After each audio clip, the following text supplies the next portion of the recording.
Finally, after weeks of misery, Hina gets some happiness.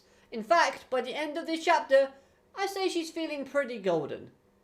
Hello everyone and welcome to the Enemies Earlier, and today let's talk all things chapter 18 of the Blue Box manga series. A fantastic chapter in where things are getting a bit spicy as the rivalry between Chinatsu and Hina grows and escalates. Why do I say that? Well, I think this is evident from the last panel in where Chinatsu is gazing upon the distance and states, "Sorry Hina, but for the sake of basketball, I must continue to be his housemate." Obviously, well, actually from my perspective, I feel like this is a lie. She's clearly using basketball as a cover-up to hide her true feelings / intentions. We know that Chinatsu likes Taiki. This has been teased throughout the series so far. Although, that being said, we still don't know much about our main female character, so hopefully we get more focus on her soon, and I do believe that is coming soon. But, just looking at her facial expressions, after seeing how happy Taiki was when talking about how great Hina is, this to me displays a mixture of emotions. Chinatsu displays sadness, confusion, and she even has reason to start questioning her understanding of the situation. I think deep down, she kind of expected or thought that Taiki actually likes her, but after seeing how much admiration, how much positivity Taiki has when talking about Hina, it's causing her to question it. To the point where she's starting to feel like those two, Hina and Taiki, would be a great couple. Now, although I said that the statement above about basketball was a lie or cover-up, I still believe that basketball is an important factor within Chinatsu's character and life. It's her driving factor that causes her to take every action she's currently taken.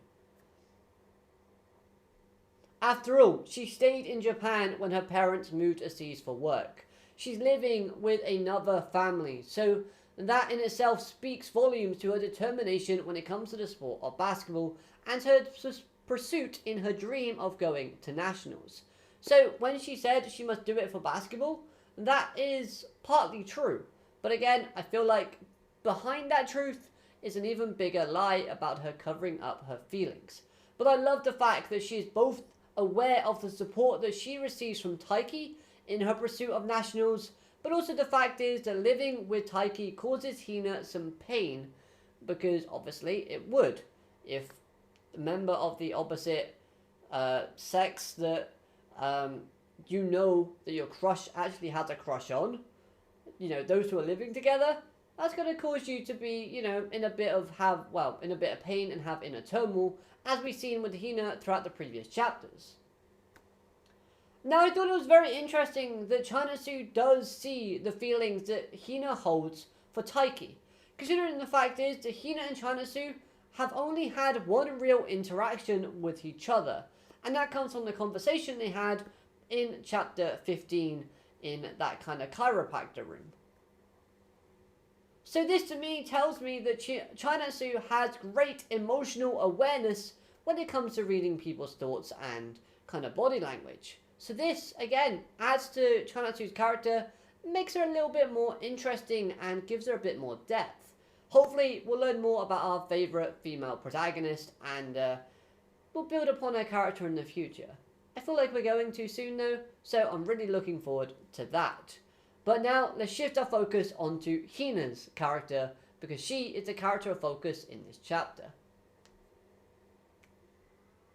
So again, shifting focus back to Hina, I thought seeing her be more open and honest about her tremendous amount of pressure that's weighing down upon her and the expectations that everyone has. The fact that it's getting to her and making her feel this way, I thought it was rather sweet and wholesome that she shared this with Taiki.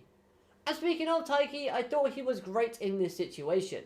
At first he played Hina off as being this drama queen, being over dramatic.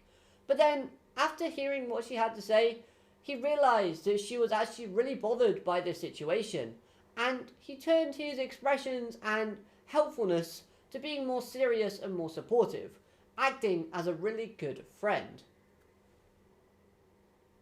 Hina's speech about having someone who she believes is unbeatable opens her character up a bit more, revealing the vulnerability and insecurity that she has as a character, making her once again a very emotional, complex character that is a bit more relatable to us as the audience when reading.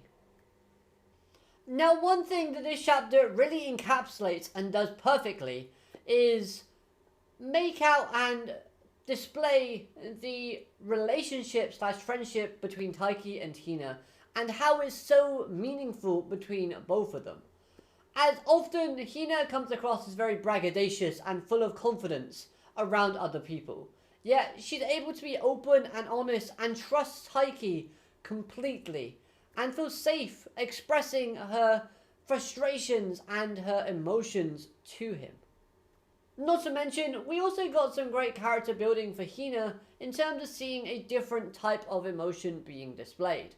We see anger, annoyance, and frustration from her character, which is something different. She's normally very calm, cool, and collective and elegant in most situations, but her feelings of jealousy and admiration for Chinasu gets confused and causes those negative feelings to surface, adding more characteristics to Hina's character overall, making her more investable, making us as the reader get behind her more so. Now then, swinging back to Taiki, I loved his interactions with Hina within this chapter. It was very similar to what we've seen between himself and Chinasu in that it was very supportive. Telling Hina that she's not one to run away from a difficult situation. She is a warrior through, and from his perspective, she's the type of person that would not let herself go down without a fight. Nor is she someone to forgive herself if she doesn't give everything her best effort in what she tries to achieve. Now, all of this I liked as it gives us more information and more depth about the friendship between these two characters, without having to explain it in great length and detail. It was simple, yet very effective. Like I said previously, I like the fact that Hina was able to open up and express herself to Taiki because she feels very safe and she trusts him completely. And again, this whole conversation just helps to show how much Taiki understands his friend and how much he's able to kind of sympathize and support as well. Now, obviously, when we were reading this chapter, we as the audience obviously knew that this was not a rhythm gymnastics rival that Hina was talking about in this conversation, about the someone being unbeatable that she's thinking of. We all knew this was a rival in love, and that rival was Chinatsu. Taiki, of course, never really got that. He was being his usual dense, goofy self and just kind of rolled along with it, but at the same time, it's that sweet innocence that helped made him so relatable and pretty cool, if I'm honest, with the supported nature he gave off here. Plus, I love seeing that shy reaction that Hina gave off when Taiki gave that speech about her being, this warrior that never backs down and she's very prideful. The reaction she gave him, brilliant, adorable, loved it all. Now finally, let's talk about that cover image. This looks beautiful. The colours give off a feeling of summer and fun. Really lively, really colourful, brilliant aesthetic. It's so bright, which also reflects the amazing smile and brightness that smile gives off that Hina displays when Taiki says, "Good luck." I don't know about you, but when I saw that panel and that smile, it gave me a warm fuzzy feeling, because finally, this girl got some happiness. She got her smile back, which in turn gave her her groove and rhythm back for her gymnastics. And that was awesome. And overall, this was a great chapter. And I'm glad Hina again got some happiness and was able to concentrate on her performance.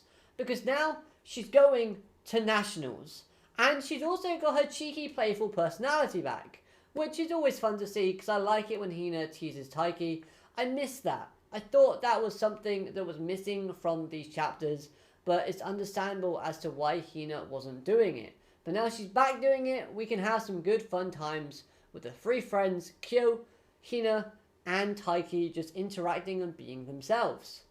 Plus, it looks like we might be getting some more focus on Chinatsu soon, hopefully, just based on what Kyo was saying, we kind of feel like we're done with Hina's character for the time being. Now we can shift over and focus on our main female lead, which we don't really know all that much about. So I'm really excited to see that and how that plays out. But that's all I've got to say for this review. I do hope you've enjoyed it. If you have, please hit like, comment, subscribe, all of that good stuff. And of course, if you like anime and manga content, make sure you stick around to this channel and let me know your thoughts on this chapter in the comments down below. But apart from that, have a great day and I'll see you real soon. Alligator, matane. Goodbye.